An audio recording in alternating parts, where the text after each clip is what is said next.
Just wanted to say congratulations and raise a glass to Annie Ernaux. That may or may not be her name or how she is pronounced. Ms. Ernaux, congratulations. She just won the Nobel Prize for Literature.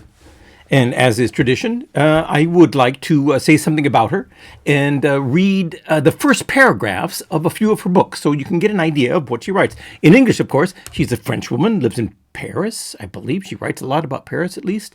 And let me read to you one or two things from some articles here in the Wall Street Journal and New York Times. So she was awarded the Nobel Prize in Literature for the courage and clinical acuity with which she uncovers the roots, estrangements, and collective restraints of personal memory. She writes autobiographical works, fiction. I don't know if you could even call it fiction. It may be it sounds very autobiographical. It's very sparse. It's very simple language. It's straightforward. Someone used here,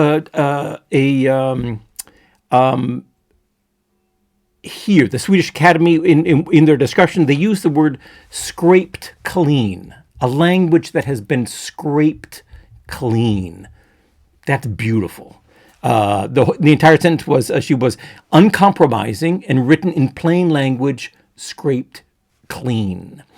She compares herself. Well, she's compared to, or compares herself, or compares her writing, or uses as a role model Proust's in Search of Time, and she was born in Normandy in 1940. So she's got a couple of years on her now, and her big breakthrough was in 1983, La Place, or A Man's Place, which is about her father, a spare portrayal of her father and society that formed him in 100 pages, which is quite an achievement. Her next book was Shame, which described her father again, except the bad side of him, his rage, and I guess he beat the mother. The word here, I could not find shame in English, but the line that's quoted here is, "My father tried to kill my mother one Sunday in June in the early afternoon." It sounds like a book I would read. And then she wrote about her illegal abortion, which was called The Happening in English, L'Avènement, the event, The Happening. And that gave her a name that spoke to a lot of women. I guess her other books did also.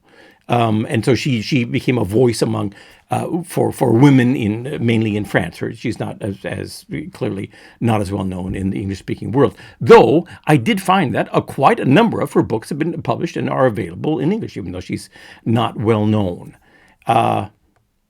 Okay, here's another statement from the Academy.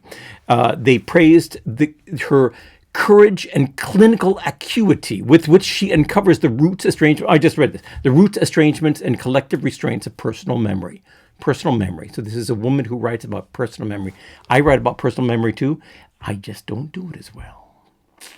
Okay, so I'd like to read a couple of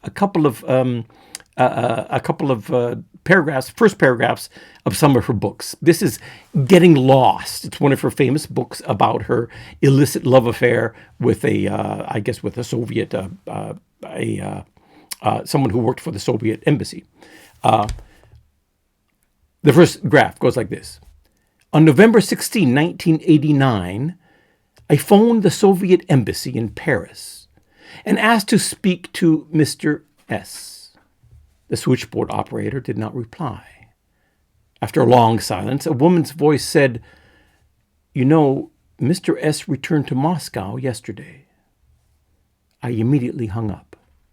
I felt as if I'd heard this sentence before, over the phone.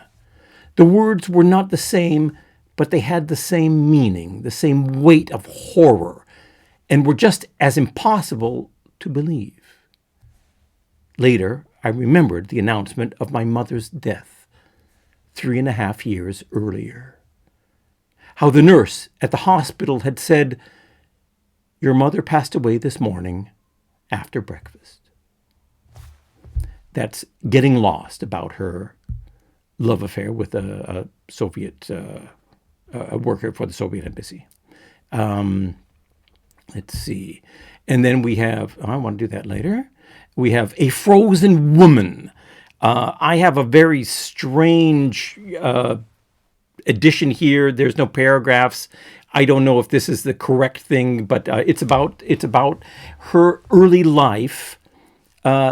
Struggling to get to work and to get a balanced work and life and love and personal relationships and family and what a woman wants in our age, when role models have been torn down and a woman can choose what she wants, and she has the horror of making these terrible choices, which are probably impossible to make. Do you work, children?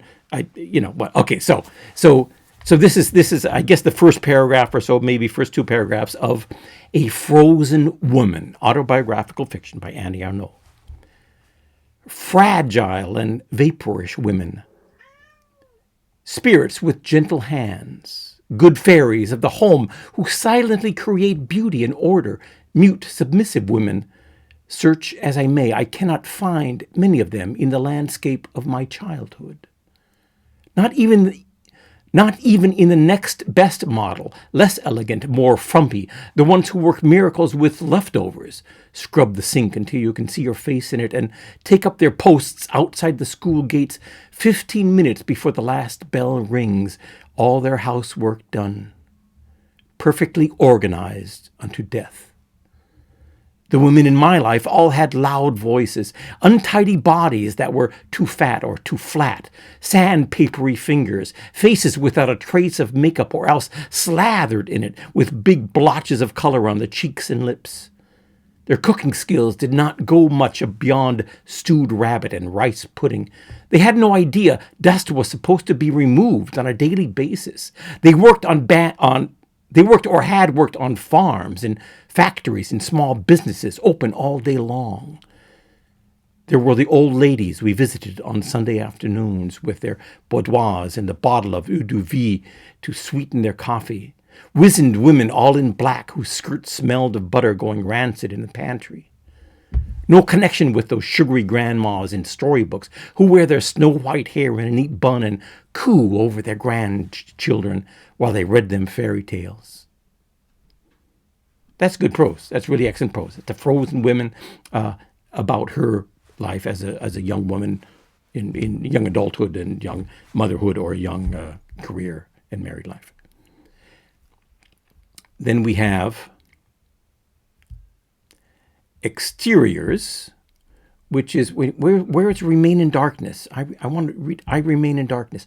I Remain in Darkness. This is about her mother, who deteriorated into Alzheimer's or dementia. And so this is her memories of her mother. I Remain in Darkness. My mother began losing her memory and acting strangely 2 years after a serious road accident from which she had fully recovered. She had been knocked down by a car that had run a red light.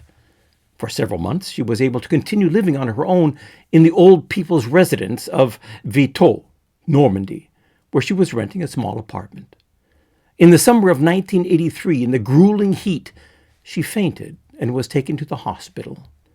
It was discovered that she hadn't eaten or drunk anything for several days. Her fridge was empty, except for a packet of sugar cubes.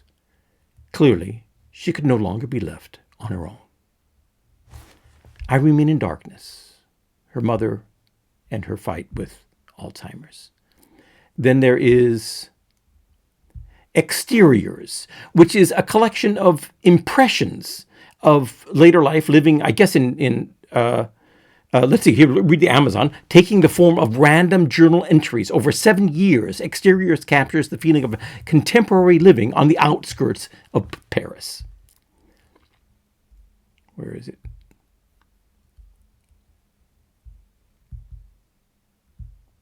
Exteriors. For the last 20 years, I have lived in Cergy-Pontoise, I think, a new town 40 kilometers outside of Paris. Before that, I had always lived in the French provinces, in cities bearing the signs of history in the past. To find myself in a place suddenly sprung up from nowhere, a place bereft of memories, where the buildings are scattered over a huge area, a place with undefined boundaries, proved to be an overwhelming experience.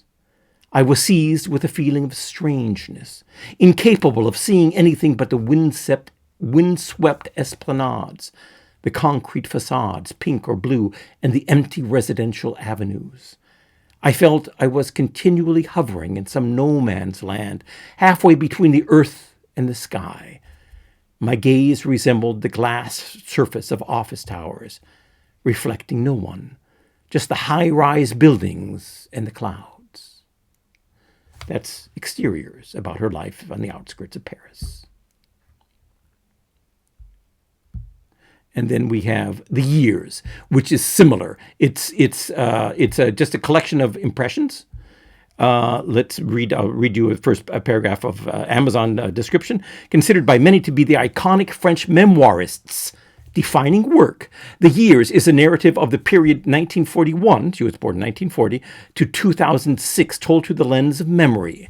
Impressions, past and present, cultural habits, language, photos, books, songs, radio, television. It doesn't sound like a novel, but it does sound interesting, and I think that she's the kind of woman who can write something like this well. The Years by Annie Ernaux. All the images will disappear. The woman who squatted to urinate in broad daylight behind the shack that served coffee at the edge of the ruins in Vito after the war, who stood, skirts lifted, to pull up her underwear and then returned to the cafe. The tearful face of Alida Valli as she danced with George Wilson in the film The Long Absence.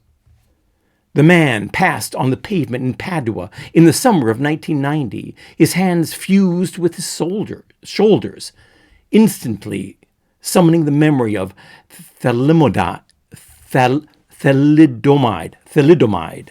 prescribed to pregnant women for nausea 30 years before, and of a joke people told later.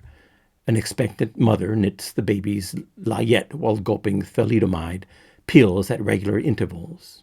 A row, a pill, a row, a pill. A friend says in horror, "Stop, don't you realize your baby may be born without arms?" And the other answers, "It's okay, I don't know how to knit. It's okay, I don't know how to knit sleeves anyway." The Years, it goes on. It's impressive.